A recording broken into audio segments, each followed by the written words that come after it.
So it was just a couple of months ago that on the show we discussed this dating advice app called Are We Dating the Same Guy? And there is a new version of it now available on the App Store that is just called T. And these are both apps marketed to women so that they can, share safety tips, right? If you're meeting up with strangers from dating apps, you'd want to know if there are any predators in the area who might kill you or lock you in their basement.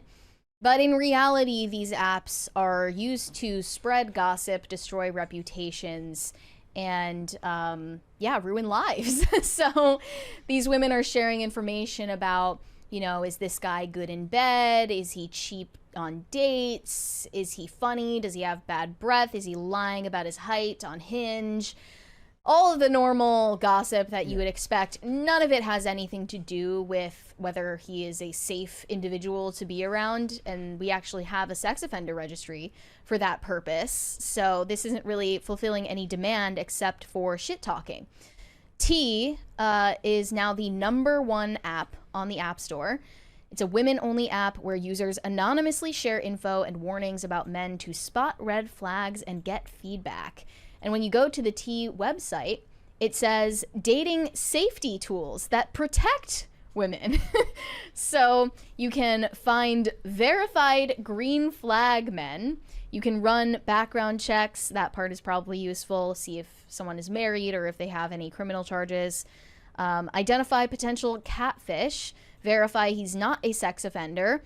And check for criminal history. Swipe safely, avoid red flags.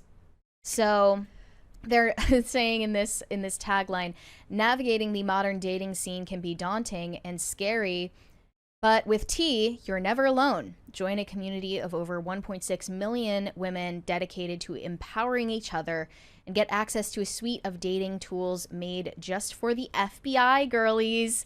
Share experiences and seek advice within a secure, anonymous platform. T is built on trust. Screenshots are blocked, and all members are verified as women. How? I don't know how that works. Wait a second. You have to send like a verified photo that's of like the illegal in private places. parts? Like in Australia, the Giggle app was taken down by a fella who changed his name to like Ruby Tickle or something like that, and got mad because he wasn't allowed on the women's only Giggle app, and took it to the Supreme Court of Australia, who sided with him. Okay. And the founder of the app, who just wanted to like have a women's only app, is forced to pay out all of this money, and it's ludicrous. Okay. Yeah. Well, I guess it's possible that there will be men or men who identify as women using T, or maybe men who want to see if they are featured on here as a red flag. I guarantee nothing positive is being said about any men on T, because if you're enjoying dating a guy, you would have no reason to report back to other women about him. Except that, like, you could also see how a woman could be in a relationship with someone that she looked up on T and then keeps reporting back clandestinely. Yeah. And there's just constantly this wedge between her and the man, because part of what she's doing is enjoying being the center of attention on this app whenever she talks about the guy. Right. It's a classic female vice. It's a classic female vice. Yeah. And so, like, you know, when you talk to your girlfriends about like some guy you're seeing or whatever, like there's a whole bunch of stuff, and sometimes you report back like, how was it? You know, what did you guys do? Did you end up wearing that dress? Like, whatever it is. And this is that on steroids. Yeah. But with strangers, and adding the dopamine effect of social media. Yeah. You know, so when you say something bad about this guy, like suddenly you're getting all the flood of attention, which of course is why people are on social media in the first place, is for some kind of attention. And so I think, you know, I think it really like degrades, like if you're on T talking about some guy, you have no good intentions for that relationship. You're not looking for a relationship with that person. Yeah, right. And I just think, like, whatever happened to talking to your friends at a bar about the guy that you're dating? Like, why They're not going to bars anymore. Why can't you just talk to your friends about the guy you're dating instead of the internet? It obviously... But people don't even have that many friends anymore. Right. I guess that's another problem. But they're just going to this app to like get revenge on a guy who ghosted them. Like this reminded me of the West Elm Caleb story. Do you remember that? What's that? This was back in 2022. All of these women on TikTok found out that they were matching with the same guy. West Elm Caleb is his nickname, and he was going on these great dates with them and showing them a great time and then ghosting them afterwards. Were they all like sleeping with him, or? I'm guessing yes. So they were all getting, they probably wouldn't be as upset if they were all hadn't. getting ghosted by the same guy, and then they found out who he was and they went after him and tried to ruin his life. And I think on a smaller scale, that's what they're attempting to do when they use a supposed safety tool like this app. Or are we dating the same guy? There's also a predecessor that was invented in 2013 called Lulu's, which was an app that was built on Facebook, and it was perfectly allowed on the platform. It eventually was like bought, sold, defunct, but it was never banned on Facebook. And then men tried to create their own version that was for men only, to talk about the women they were dating and give them ratings and everything, called Chiclopedia. I remember this came up the last time we talked about it. I have the video. Crazy name. Yeah, we have a very old advertisement for Chiclopedia to share with all of you. You might recall. Here we go, bros. Chiclopedia, the first guys-only app that allows you to view, rate, and review women. The first step is logging in with Facebook, but don't worry, it's anonymous and will never post anything to your wall. Scroll through the girls in your life and choose the one you like. You'll be able to see everything about her, from her best and worst features to her rating on anything you might be interested in, from her sense of humor to her performance in the bedroom. If you want to rate her, say how you know her, then rate how she performs across 15 different categories. Maybe she snores or has big feet. Leave a hashtag here. You can also recommend her to a friend if you think he'd like her instead. If you want to see how she compares in your college, state, or even nationally, then you'll be able to see her ranking on leaderboards for every single trade. But Chiclopedia is much more than just a simple rating app. It's also a way to manage your social life. You'll be able to see the rating of all the upcoming events in your life, see what the hottest events are this Friday, then check out the girls attending, and even see how much competition there is, so you can choose more wisely. Maybe the girl's like a SIG 320 and she just goes off without warning. So I saw a thread about T on the subreddit r/men's rights saying the T app must be deleted. This can be used to spread misinformation about you without your knowledge because the app can only be accessed by women. They're asking people to mass report it on the App Store. And one of the responses said the issue is that people, women especially, won't see this as an issue until the male version of the app is created. I deserve to know my date's STD history, body count, etc.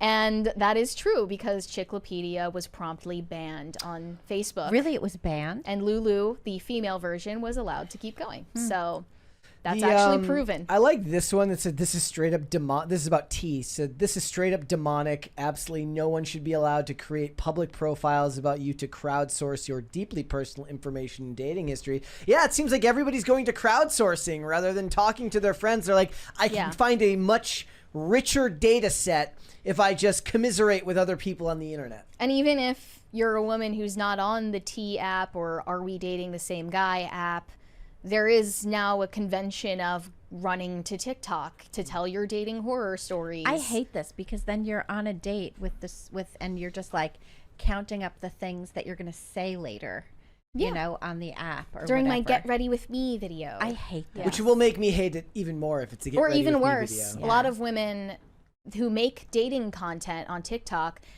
they make the video in the middle of the date. They just go to the bathroom and record themselves talking shit about a guy. No intention of like being, of like looking for a partner. They have no intention of looking for a husband or someone to have children with or any of those things. I think that's crazy, you know. And also when you put this kind of division between yourself and your, you know, potentially intended, you are cutting yourself off from the possibility that you might fall in love. You know, you're saying already, I'm not going to fall in love with this person because your heart is not open. And so and also, I guess if you're dating like tons of people, your heart isn't open anyway, because that would be really painful to constantly be like dating people and have your heart open, and then they're sleeping around and you're sleeping around like that. Just seems like a recipe for a lot of anguish. Maybe this is why there's no romantic comedies anymore. It's because it's no longer accurate to the real world. Back in the day, the romantic comedy would have somebody who has a series of bad dates but is genuinely looking for love and is earnest and wants that. Now, like the lead character Singer, of any romantic comedy would be a snarky jerk that nobody could identify with. But the sad thing is like that would be what writing for a real world in 2024 or 2025 would look like. It wouldn't be an earnest person just looking for love, because everybody would be like, ha ha ha ha, look at this idiot. But thinking they're going to find love in a world of tea apps. Let's say you did have that story, right? Like you have the story, the the rom-com about that.